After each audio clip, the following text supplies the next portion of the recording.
우리가 살펴보고 있는 이 스갈에서는 크게 두 부분으로 나눌 수가 있습니다.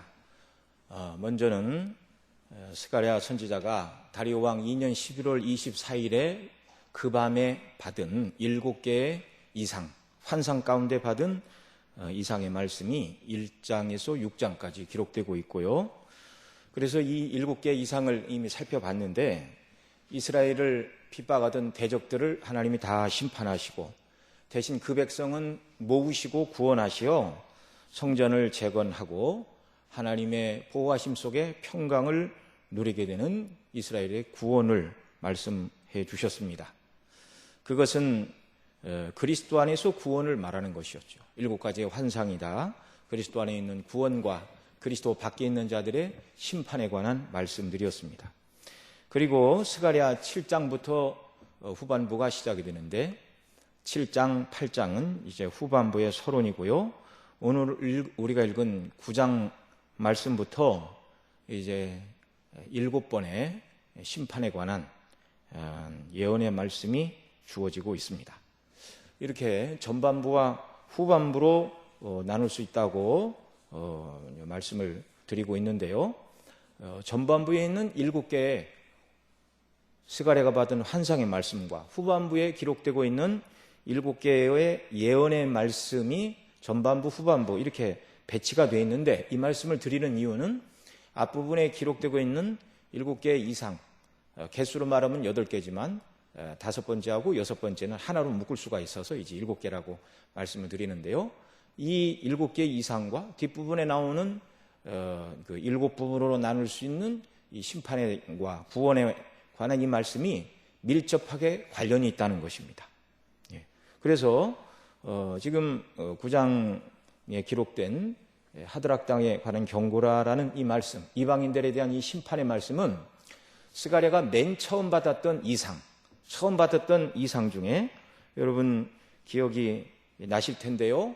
홍마를 타신 그리스도 앞에 이 세상 모든 것을 다 정탐하고 온 자들이 보고를 하는 내용이 있습니다. 그게 1장 11절에 보면 우리가 땅에 두루 다녀보니 온 땅이 평안하고 정온하더이다 라는 보고였습니다. 절대로 세상은 평안하고 정온해서는 안 됩니다. 왜냐하면 세상은 하나님을 거스리는 죄와 악으로 물든 곳이기 때문에 평안과 정온 대신 하나님의 진노와 심판을 받아야 마땅한 것입니다. 그래서 세상은 평온하거나 정온해서는 안 된다는 말이죠. 그러나 세상이 평온하고 정온한 이유는 아직 하나님의 심판이 시행되지 않았다는 말이죠. 악이 하나도 없어서 평안하고 정온한 것이 아니라 악인의 세력이 득세하고 하나님의 백성들을 억압해서 그 힘 앞에 굴복하여 꼼짝하지 못하여 정말 억지로 누리는 평안과 정온처럼 보이는 것이었죠. 이 보고를 받으신 홍마를 타신 그리스도께서 첫 번째 이상인 1장 12절에 이렇게 성부 하나님께 탄원하십니다. 만군의 여호와여, 여호와께서 언제까지 예루살렘과 유다 성읍들을 긍휼히 여기지 아니하시려나이까? 이를 노하신 지가 70년이 되었나이다. 그 기도를 들으신 성부께서 1장 14절 이하에서 예루살렘과 시온을 질투하여 그래서 안일한 열국을 진노한다. 하나님을 거역한 그 이방 나라들, 그 다음에 이스라엘과 유다를 아주 하나님은 조금만 진노했는데 악하게 다룬 그 열국들을 심판하고 이제 다시 예루살렘을 건설하고 백성들을 다시 모으실 것이다. 이것이 스가랴가 받았던 이상 중에 받았던 첫 번째 환상의 내용이었습니다. 오늘 본문 말씀은 그 첫 번째 이상의 말씀이 열국 가운데 어떻게 이루어질 것인가, 또 예루살렘은 어떻게 회복될 것인가, 그것을 오늘 본문 9장에서 말씀해 주고 있습니다. 9장을 크게 세 부분으로 나눌 수 있는데 1절로 8절에서는 하나님의 심판을 말하는데 하나님을 반대하고 거역하는 이방인, 곧 열국을 향한 하나님의 심판을 말씀하고 있습니다. 이것은 동시에 하나님의 백성의 구원을 말합니다. 악인을 심판함과 동시에 의인을 구원하시는 하나님. 또 9절로 10절에서는 메시아가 왕으로 오심으로 이루어지는 하나님 나라를 말하고 있고요. 11절로 마지막 17절까지는 하나님의 백성들의 승리와 보호를 말씀해 주시고 있습니다. 먼저 오늘 이제 앞부분을 좀 살펴보겠는데요. 본문 9장에 보면 1절, 2절에 기록된 하드락을 비롯한 다메섹과 하맛, 그리고 2절로 4절에 등장하는 두로와 시돈. 이건 이제 두로와 시돈은 당시 페니키아의 대표적인 두 도시였습니다. 그 다음에 5절로 6절에 기록된 블레셋 땅의 큰 4개의 도시, 아스글론, 가사, 에글론, 아스돗. 이들은 이스라엘 서쪽과 북쪽에 자리 잡고 있는 이스라엘의 대적들이었습니다. 이제 이들에게 심판을 말씀하시고 있는데요.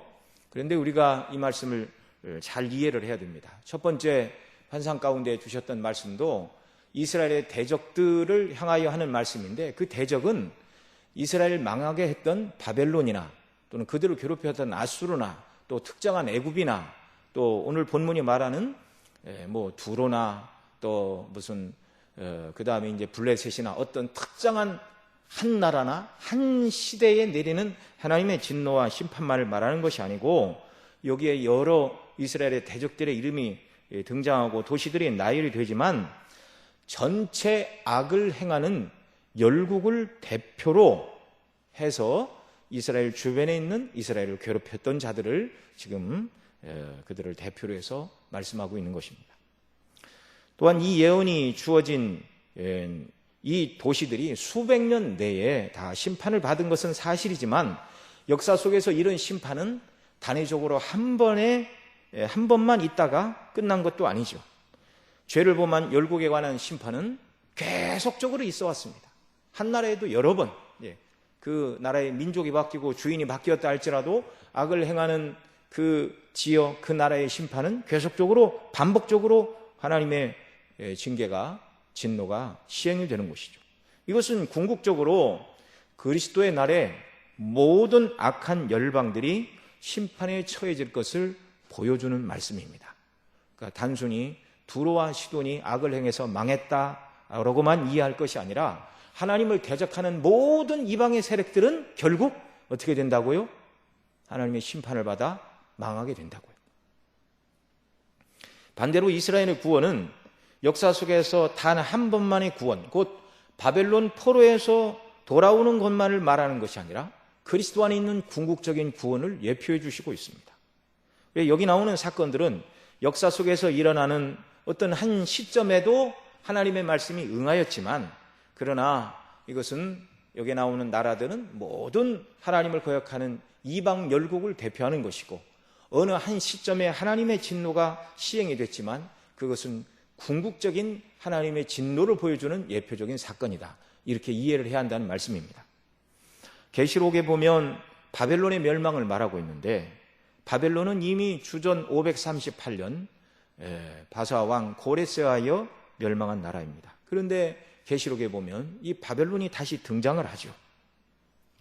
그래서 이 바벨론이라는 말은 구약시대에 바사 왕 고레스에 의해서 망해버린 나라를 지칭하는 것이지만, 궁극적으로는 가장 강력한 힘을 가지고 있다가 망한 그 나라가 하나님을 대적하는 모든 세력들을 묶어서 설명하는 용어로 바벨론이라는 단어를 이렇게 채택해서 기록을 하고 있는 것이죠. 여러 차례 말씀을 드렸지만, 예루살렘이 성이 다시 쌓아지고 성전을 다시 짓고 성전 예배가 회복되는 이런 일들은 포로에서 돌아온 자들이 성을 쌓고 성전을 건축하고, 곧 선지자로 말하면 학개와 스가랴 시대, 총독으로 말하면 수룹바벨 시대, 대제사장으로 말하면 여호수아 시대에 단회적으로 이루어질 사건뿐만 아니라 그 당시에 1차적으로 성취가 되었지만, 궁극적으로 예루살렘의 회복은 하늘의 예루살렘, 저와 여러분이 들어가서 영원한 영광을 누릴 하늘, 곧 천국에 대한 상징이고요, 성전 재건은 참 성전이신 그리스도의 예표로서 성전의 재건과 회복을 말씀하고 있는 것입니다. 자, 이런 이해를 가지고 오늘 우리가 본문 말씀을 좀 볼 필요가 있는데요. 첫 번째 이상 가운데서 하나님께서 땅을 두루 다니라고 보낸 그런 사자들이 나오고, 그들이 땅을 탐지한 후에 주님 앞에 가서 온 땅이 평안하고 정원하더이다. 그런 보고를 했죠. 예. 이들은 땅을 탐지하러 하나님께서 보내신 하늘의 정탐꾼들이었습니다. 여러분, 정탐꾼들은 언제 보내는 것이죠? 이스라엘의 구원 역사 속에서 가장 먼저 정탐꾼을 보낸 것은 모세였습니다. 하나님의 명령을 따라서. 민수기에 기록되어 있죠. 12지파에 한 사람씩 12사람을 택하여 가나안 땅을 정탐하고 오라. 예. 그중에 10명은 불신앙적인 보고를 했고 갈렙과 여호수아 두 사람만이 믿음의 보고를 했죠. 예. 어느 때 정탐꾼을 보냈는가? 가나안 땅을 이제 정복하러 들어가기 바로 직전에. 예. 그러나 그들이 그 악한 보고를 하여 하나님을 거스려 그들이 정말 정탐한 횟수 하루를 1년 삼아 40년 동안 광야를 돌다가 다시 이제 가나안 땅에 들어가야 되죠. 그 다음에 이제 여호수아가 40년이 지난 후 여리고성을 치기에 앞서 2명의 정탐꾼을 여리고성에 보냈죠. 그들은 여리고성의 기생 라합의 보호를 받았고 라합은 그들을 통해서 구원을 얻은 것을 알 수가 있습니다. 여리고성이 정탐꾼을 보낸 후 이제 그 다음에 이제 즉시로 여리고성을 7일 동안 돌되 6일 동안은 하루에 한 바퀴, 7일째는 7바퀴를 돌고 소리를 지르라. 하나님의 뜻대로 하자 그 성에 심판이 임하고 멸망한 것을 우리가 알게 됩니다. 이렇게 하나님께서 정탐꾼을 보낸다라는 그 말씀은요, 심판하기 위한 시간이 가까웠다는 것입니다. 이미 1장에 그 모든 열국을 돌아다닌 하나님 정탐꾼들이 와서 보고를 하고 있습니다. 그리고 우리 주님이 어느 때까지 참으시겠습니까? 그러자 성부 하나님께서 내가 안일한 열국을 이스라엘을 질투하는 열심으로 그들을 진노할 것이다. 그리고 내 백성은 모으실 것이다. 이것이 첫 번째 환상 가운데서 받은 말씀인데 그것이 1차적으로 오늘 본문에 기록된 하드락 땅 다메석, 그 다음에 2절 앞에 있는 하맛, 그 다음에 페니키아의 두 도시인 두로와 시돈, 그 다음에 4절로 6절에서 말씀하고 있는 블레셋의 4도시, 대표적으로 이렇게 몇 개의 도시만 언급이 되었지만 이 모든 나라가 하나님을 대적하는 열국의 대표로서 그들이 심판을 받고 그들에게 이제 하나님의 진노의 심판이 떨어지게 되었다. 이걸 말씀하고 계십니다. 심판의 도구는 무엇이죠? 하나님께서 당신을 거역하는 열방을 심판하실 때 첫 번째 이상과 마지막 이상에서 첫 번째는 말탄 자들이 등장하고 마지막 이상에서는 여러 말들이 끄는 4병거가 등장을 한 것을 우리가 살펴보았습니다. 오늘 본문 9장 14절에도 여호와께서 그 살을 번개같이 쏘아내실 것이다 이렇게 말씀하는데 하나님의 심판은 당시 군사적인 용어로 말탄 기병 그리고 말들이 끄는 전차 그 다음에 그 전차를 탄 군인들이 가지고 싸우는 화살과 칼과 창 이것이 열국을 심판하는 무기였습니다.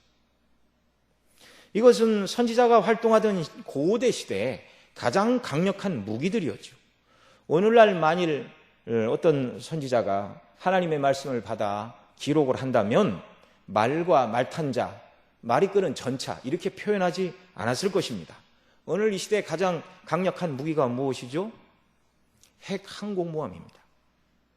그 큰 전함에 레이더에도 잡히지 않는 스텔스 전투 폭격기, 그 다음에 핵 탄두를 탑재한 다양한 단거리, 장거리 미사일들 이런 것들을 실은 항공모함을 하나님이 보내셔서 어느 나라를 멸하신다.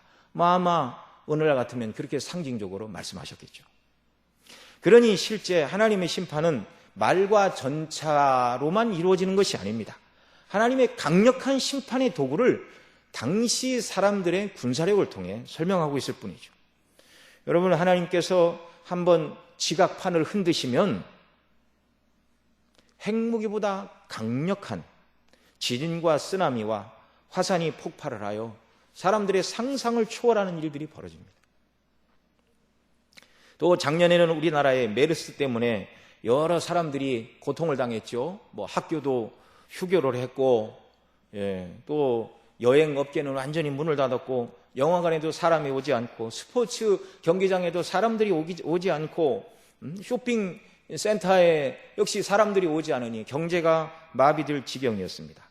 아마 그런 메르스와 같은 바이러스가 한 3년 정도 잠잠하지 않고 유행을 한다면 어느 나라가 되었든 그 나라 경제는 파탄이 나고 완전히 거덜이 나는 것이죠. 농경사회로 돌아가게 되고 말 것입니다. 이 세상 나라와 세상의 정신, 그리고 인간들이 쌓아놓은 인본주의 체계는 그 자체로 절대로 영원한 것이 아니고 하나님의 진노와 심판의 대상이라는 것을 오늘 본문이 하드락 땅과 다메섹, 하맛, 그리고 두두와 시돈, 또 에스글론, 아스돗, 가사, 에글론, 이런 이스라엘 주변에 악을 행하면서 당시 이스라엘은 심판을 받았지만 그들은 오히려 번성했습니다. 번성한 경제력과 문화를 자랑하던 그들에게 이제 하나님의 심판이 내려지고 있다. 이걸 보여주고 있죠. 여러분, 이 세상은 저와 여러분이 영원토록 소망할 것이 아니라는 것을 잘 기억해야 됩니다. 저와 여러분의 영원한 소망은 하나님 나라인 줄 믿으시기 바랍니다. 그것이 오늘 우리에게 소망이죠. 본문이 등장하는 하드락, 다메섹, 페니케의 두 도시, 두루와 시돈, 블레셋의 도시인 아스글론, 가사, 에글론, 아스돗. 말씀드린 대로 이스라엘 서쪽과 북쪽에 있던 유대 땅과 밀접한 이런 정말 땅들이었고요. 사실 이스라엘이 죄로 말미암아 바벨론의 포로로 끌려가야 했다면, 죄악으로만 따진다면 이스라엘보다 먼저 망해야 되는 나라들이 지금 9장에 언급되고 있는 이런 나라, 이런 도시들입니다. 이스라엘은 죄를 지었지만 그나마 이들처럼 악하지는 않았습니다.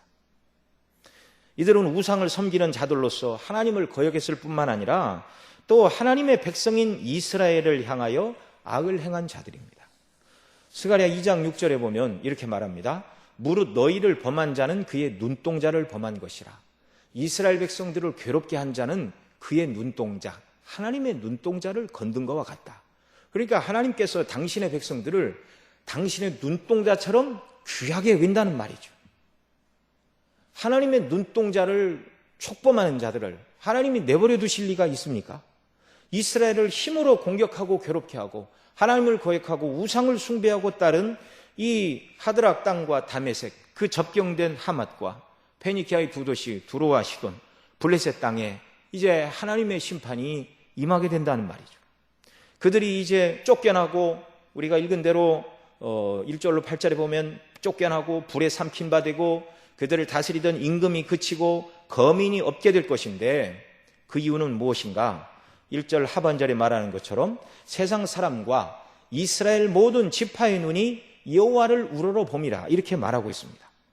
그들의 악에 대하여 세상 사람들도 하나님의 공의가 있다면 악을 행하는 저들이 저렇게 번성하고 번영을 누려서는 안 되는데, 과연 이 세상을 통치하고 다스리는 절대자가 계신다면 저 나라를 심판해야 된다. 세상 사람들도 이렇게 말했다는 말이죠.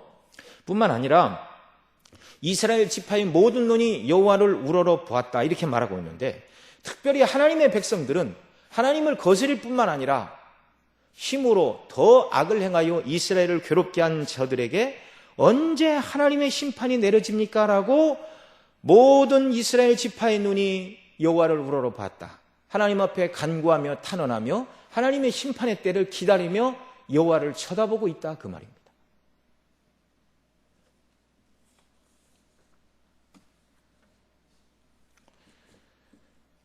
말씀드린 대로 이스라엘이 하나님의 심판을 받아야 했다면 이방 나라들은 더 먼저 더 크고 심각한 심판을 받아야 마땅한 자들이었습니다. 여러분, 이게 적절한 비유는 되지 않겠지만 요즘 나라에서도 이렇게 기업들끼리 담합을 해가지고 예를 들어서 어떤 식품가스를 올리고 내리고 막 이렇게 하거든요. 근데 이제 정부에서 누구든지 그것을 이실직고하면 그 기업은 빼주고 나머지 기업만 처벌을 하는 이런 제도들이 있습니다. 이게 다 같이 나쁜 죄를 지었는데, 아니 더 나쁜 죄를 졌는데 더 나쁜 죄를 진 사람들은 빠져나가고 죄를 조금 진 사람이 감옥에 갇히고 벌을 받고 나왔더니 더 나쁜 사람들은 더 출세하여 돈을 많이 벌고 떵떵거리고 있다면 그들보다 죄를 안 진 것은 아니지만 조금 죄를 짓고 죄값을 받고 나온 사람들 입장에서 볼 때는 이건 정말 눈 돌아갈 일입니다. 당시 정황이 그랬단 말이죠. 이스라엘이 물론 하나님 앞에 잘못해서 죄를 지어 포로로 끌려갔고 포로의 고통스러운 기간을 경험하고 하나님의 회복으로 유대 땅에 돌아왔지만 성벽은 다 무너져 있고 성전을 짓는데 방해 세력이 너무나 많고 가진 힘은 너무나 없고 힘을 다해서 성전을 지어도 솔로몬 때 지었던 성전과 비교할 수 없는 초라한 경제력과 힘을 가지고 있을 뿐입니다. 그런데 눈을 들어 주변을 보니 자기들보다 더 악하고 하나님을 거스리고 하나님의 눈동자를 촉범한 이런 이방의 모든 나라들은요, 경제적으로 번성하고 풍요하고 번영을 누리고 있습니다. 악한 자들이 승승장구하고 있는데 하나님의 백성인 우리만 고난을 당했구나. 하나님의 백성인 우리들은 고난을 통과했는데 저들은 조상 대대로 살던 그 땅에서 승승장구하며 편히 살고 있구나. 저들에게 하나님의 공의가 언제 시행되고 하나님의 심판은 언제 떨어집니까? 이런 탄원의 기도를 드리고 하나님을 우러러보는 12지파의 눈이 하나님의 공의 행사를 우러러보고 있다. 그것이 이제 1절 말씀이죠. 하나님이 그 기도를 들으십니다. 물론 그 백성들이 이렇게 기도를 하지 않는다 할지라도 하나님은 악을 끝까지 참아내고 보시는 분이 아니십니다. 이런 세상, 하나님을 거역한 열국들에게 하나님의 심판은 언제든지 떨어질 수 있고 이미 정탐꾼들이 다 파악을 했어요. 어느 나라가 얼마나 악하고 얼마나 하나님을 거스렸는지. 그래서 하나님의 이 공의의 심판은 이미 시행이 되었고 앞으로도 계속 시행이 되는 줄로 믿으시기 바랍니다. 그런데 이런 악한 나라들보다 이스라엘은 더 먼저 심판을 받았습니다. 그 이유가 무엇일까요? 하나님의 백성들은 이방 나라들처럼 세상에 재물을 쌓고 권세를 가지고 세상 영광을 누리는 것이 하나님이 계획하신 그 백성의 궁극적인 복락이 아니기 때문에 그렇습니다. 내버려 두시면 세상 사람들과 똑같은 목적을 가지고 세상만 추구하며 살다가 하나님 떠나고 영원히 망할까 봐 하나님이 먼저 죄도 이방인들보다 적게 진 그들을 징계하신 것이죠.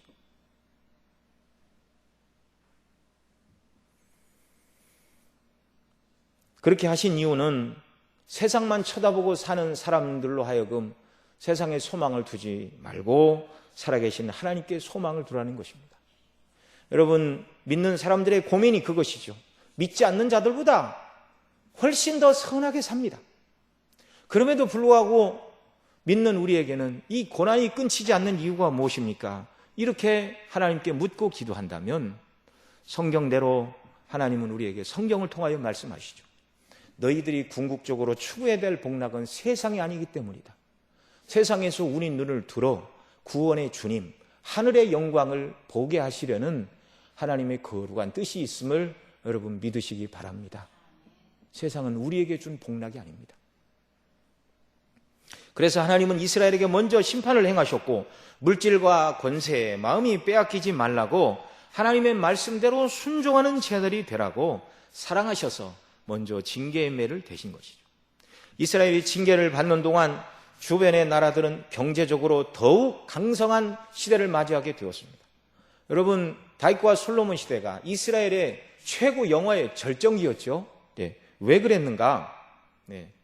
당시 강대국은 애굽이었습니다. 애굽은 유대 땅을 기준으로 하면 여기가 지중해라면 지중해 옆에가 이제 팔레스타인 땅이고 팔레스타인 이렇게 서남쪽으로 애굽이 있고 그다음에 여기 유대 땅을 거쳐 올라가 이쪽으로 이제 바벨론, 그다음에 아수르, 신흥 바벨론 이런 강대국들 사이에 끼인 교통의 무역로가 이스라엘 땅이었습니다. 그래서 여러 민족의 왕래하는 한 가운데 하나님 이스라엘 백성을 주셨죠. 그래서 그들이 하나님을 경외하고 섬길 때는 무역하는 사람들이 왔다 갔다 하는 통행료를 받고 또 이 이스라엘이 이 무역에 가담함으로 많은 부를 거두었죠. 그러나 하나님을 떠나자 여러 민족이 왔다 갔다 하는 이 통행로가 여러 나라가 침범을 해서 이스라엘을 괴롭히는 고통의 장소가 되었습니다. 그래서 이제 애굽이 힘을 잃고 그 다음에 이제 유대와 예루살렘도 다 망한 다음에 이제 강력한 세력을 잡고 있던 이런 중동의 바벨론과 아수르 땅, 이쯤이라고 말씀을 드렸죠. 그리고 이제 대각선을 건너서 유럽이 번성하던 시대였습니다. 애굽은 몰락해서 이렇게 바벨론과 애굽이 왕래할 이유가 없고요. 이 바벨론과 유럽이 이렇게 이제 왕래를 하는 그런 시대가 되었죠. 그 일을 누가 했냐면 성경에 기록되고 있는 이 다메섹을 비롯한 페니키아의 두 도시 두로와 시돈, 이런 나라들이 해상 무역을 통해 무역 중개를 하고 장사를 해가지고 엄청난 부를 축적하던 그런 시대였습니다. 포로로 끌려갔다 와 보니까 주변의 나라들은요, 우리가 포로로 끌려가기 전에는 예를 들어서 농사를 지으면 백석을 거두었는데 포로로 끌려갔다 70년 후에 와보니 백석을 거두던 사람들이 천석을 거두던 나라들이 되어 있는 것입니다. 그러니까 이 하나님의 백성들은 믿음을 하나님께 두고 소망을 하나님께 두고 살아갔던 우리는 무엇입니까? 굉장히 상대적인 박탈감을 느낄 수밖에 없는 그런 상황이었죠. 이때 하나님께서 이들에 대한 심판을 말씀하십니다. 이 하나님을 떠난 열국은 반드시 망한다. 절대로 그것을 부러워해서는 안 된다. 궁극적으로 하나님의 백성들이 소망하고 붙들어야 될 것은 그리스도 안에 있는 구원이요 하늘의 소망이지 세상이 아니라는 것입니다. 세상이 영광을 줄 것 같아도 그것을 붙들고 간다도 영원하지 않다는 걸 저와 여러분은 반드시 기억을 해야 하는 것입니다. 자, 2절에 보면 두로와 시도는 지혜가 있으니 그들에게도 하나님의 진노가 임할 것이라 이렇게 말씀하고 있죠. 지혜가 있는데 왜 하나님의 진노를 받아야 됩니까? 성경이 말하는 참 지혜는 여호와를 경외하고 섬기는 것인데 두로와 시돈의 지혜는 그런 지혜가 아니었습니다.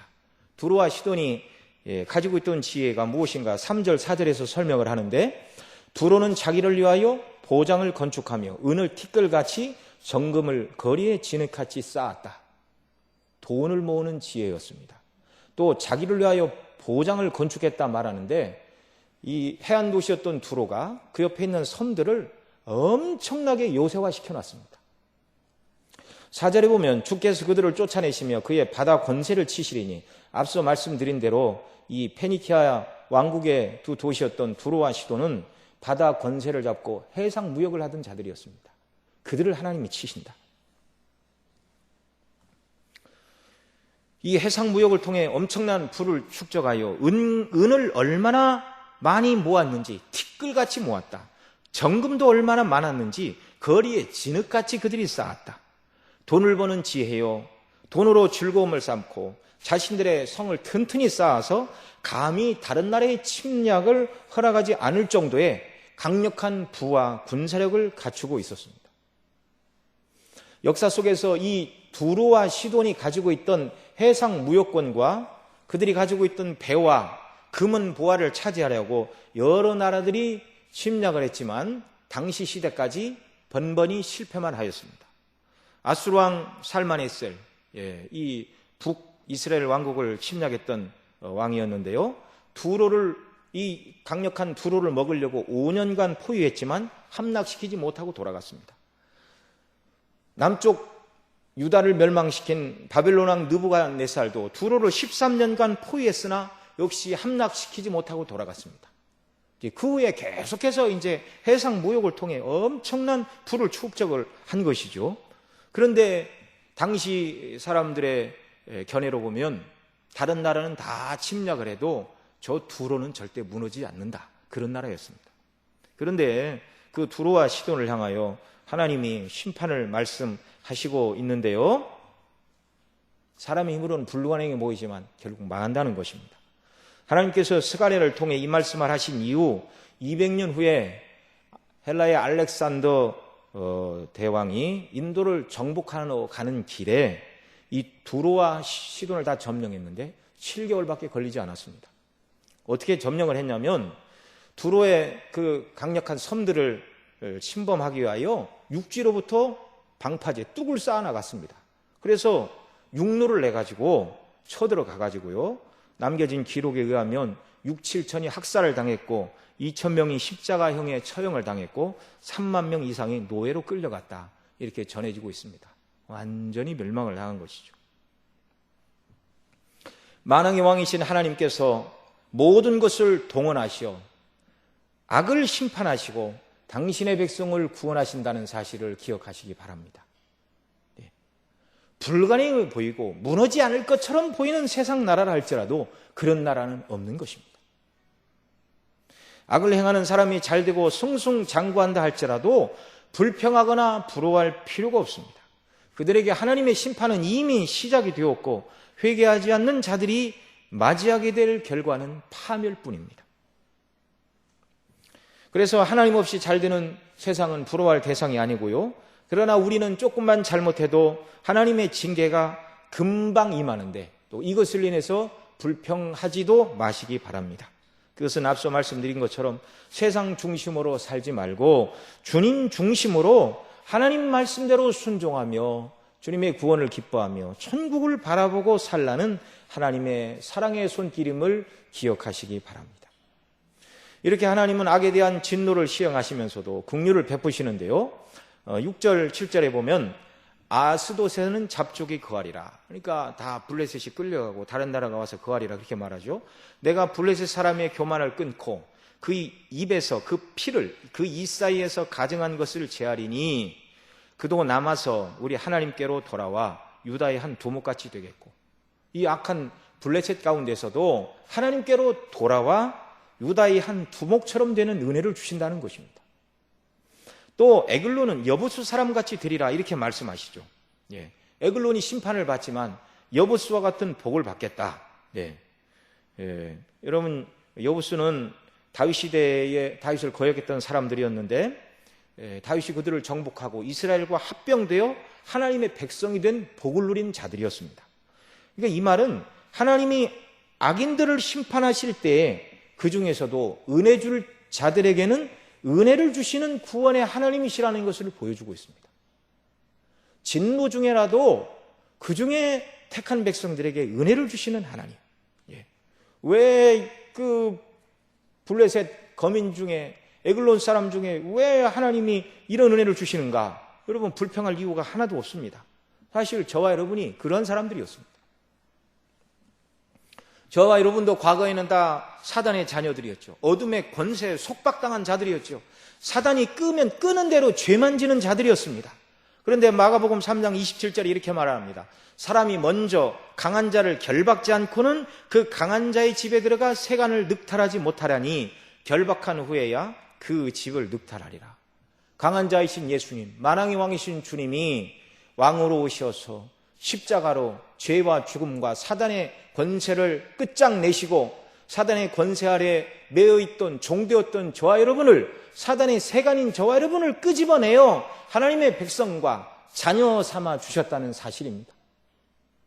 여기 6절 7절에서 보이고 있는 블레셋은 이스라엘의 족속 같고 에글론은 여부수와 같으리라는 이 말씀 속에서 죄 가운데 빠져있는 사단의 권세 아래에 있던 저와 여러분들을 구원해내시는 하나님의 놀라운 섭리와 구원의 손길이 여기에도 드러나 있는 것입니다.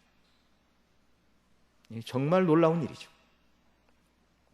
창조의 하나님도 모르고 그저 눈에 보이는 세상을 쫓다가 망할 자들이었습니다. 구원의 예수님도 모르고 지은 죄로 인하여 영원한 지옥 형벌에 떨어져야 마땅한 저와 여러분을 하나님께서 그리스도 안에서 베푸신 은혜로 구원해 내셨습니다. 이제 저와 여러분의 일생 동안 해야 될 일은 베푸신 구원을 찬미하고 높이는 일이다. 이렇게 말해도 과언이 아닌 것입니다. 여러분 8절 말씀을 보면은요. 9장 8절 같이 보겠습니다. 내가 내 집을 둘러 진을 쳐서 적군을 막아 거기 왕래하지 못하게 할 것이라.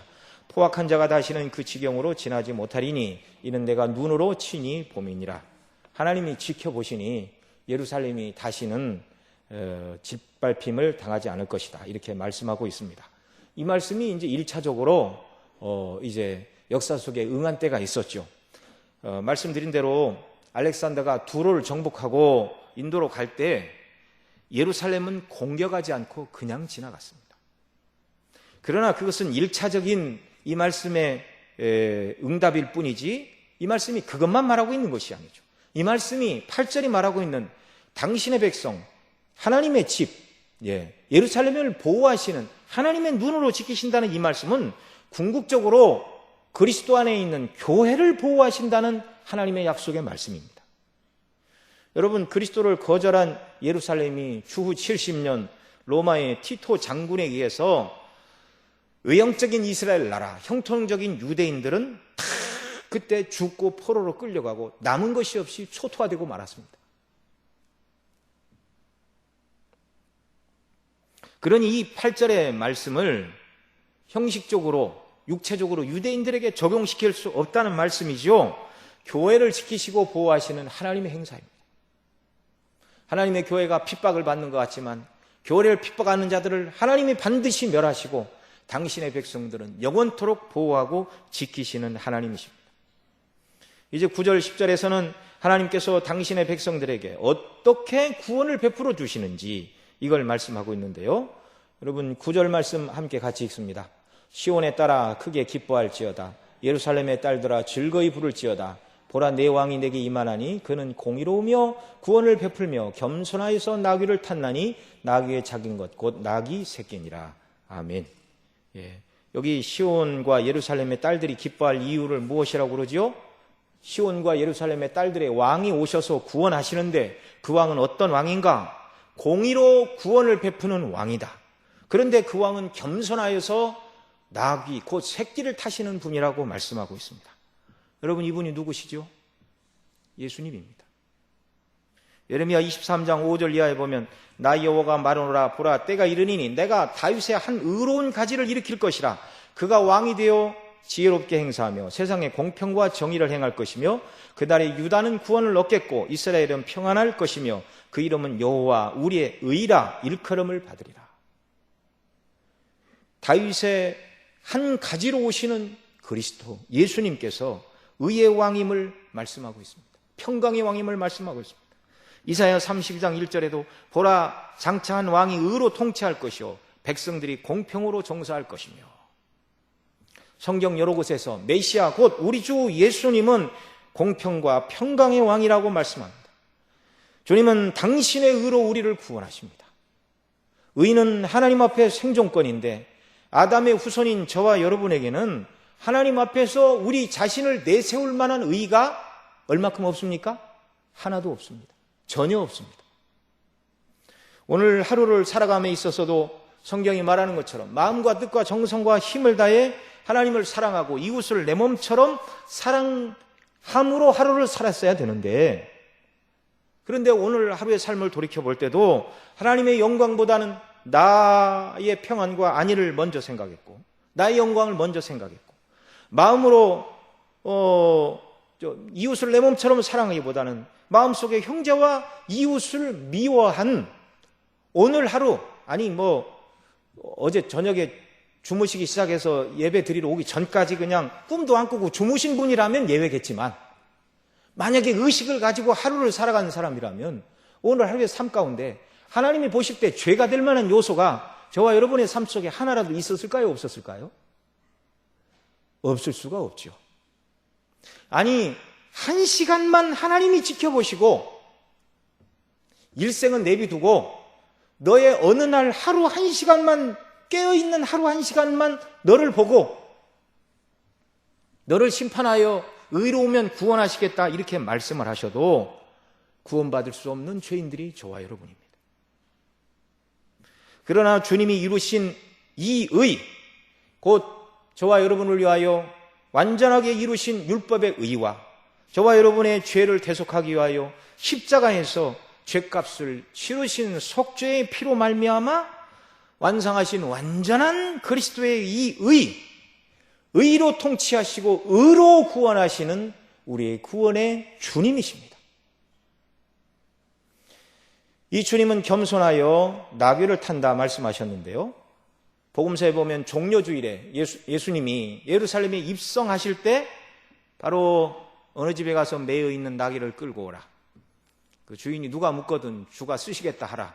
주님의 말씀대로 하여 낙이 새끼, 사람이 타보지 않은 새끼의 옷을 깔고 예수님이 타셨고 입성하실 때 백성들은 거기에 나뭇잎을 깔고 자기 옷을 벗어 왕의 길을 내며 다윗의 자손 예수여 우리를 구원하소서 호산나라고 부르짖었습니다. 그 일부 사람들은 당신을 향하여 다윗의 자손 호산나라고 부르짖는데 왜 저들의 입을 막지 않느냐? 그러나 진정한 구원의 주님은 예수님뿐이죠. 사람들이 소리 지르지 않으면 돌들이 소리 지르리라. 왕의 왕이신 구원의 주님이시지만 강력한 말과 병거가 끄는 전차를 타고 예루살렘에 입성하신 것이 아닙니다. 왜요? 주님이 이루시는 구원은 칼과 창으로 군사력으로 이루시는 구원이 아니고 십자가에서 택한 백성의 죄짐을 대신 지시고 죽으심으로 구원을 이루시는 겸손한 왕이셔야 했기 때문에 나귀를 타시고 입성하시고 구원을 이루시고 주님이 이루신 의로 저와 여러분을 구원하시는 구원의 주님이 되셨습니다. 여러분, 이 사실을 인하여 오늘 본문 9절에 시온아 딸아 크게 기뻐할지어다 예루살렘의 딸들아 즐거이 부를지어다. 누구를 향하여 하시는 말씀입니까? 그리스도 안에서 구원받은 저와 여러분을 향하여 하시는 말씀입니다. 공의로 구원해 주시는 당신의 의로 구원하시는 예수님 때문에 저와 여러분은 기뻐할 이유가 있고 이 땅을 살아갈 소망이 있는 줄 믿으시기 바랍니다. 눈에 보이는 세상은 잠깐이요 믿음을 떠난 자들이 승승장구해도 부러워하지 마시기 바랍니다. 이미 하나님의 진노가 그들에게는 시작이 되었고 회개하지 않으면 파멸로 끝날 자들입니다. 그러나 저와 여러분은 조금만 죄를 지어도 세상을 조금만 추구해도 하나님이 징계하시는 이유는 무엇인가? 세상 중심으로 살지 말고 구원의 주님 바라보고 믿음 안에서 예수님 닮아가고 천국의 소망을 인하여 살라고 우리를 이끌어 가시는 하나님의 사랑의 손길임을 믿고 순종하는 역사가 저와 여러분에게 있기를 바랍니다. 기도하시겠습니다. 사랑하시는 아버지 하나님 고맙고 감사합니다. 우리에게 베풀어 주신 이 구원의 영광을 날마다 바라보게 하여 주옵시고 그리스도 밖에 있는 승승장구하고 형통한 것처럼 보이는 세상을 부러워하는 저희들 되지 말게 하여 주옵소서. 우리가 받은 구원이 얼마나 영광스럽고 큰가를 성령 하나님 더욱더 깨달아 알게 하여 주셔서 날마다 이 구원을 인하여 기뻐하고 즐거워하고 이 구원에 합당하게 정말 이 땅을 살아가는 저희들 되도록 은혜를 더하여 주옵소서. 우리 구주 예수님의 이름으로 기도드리옵나이다.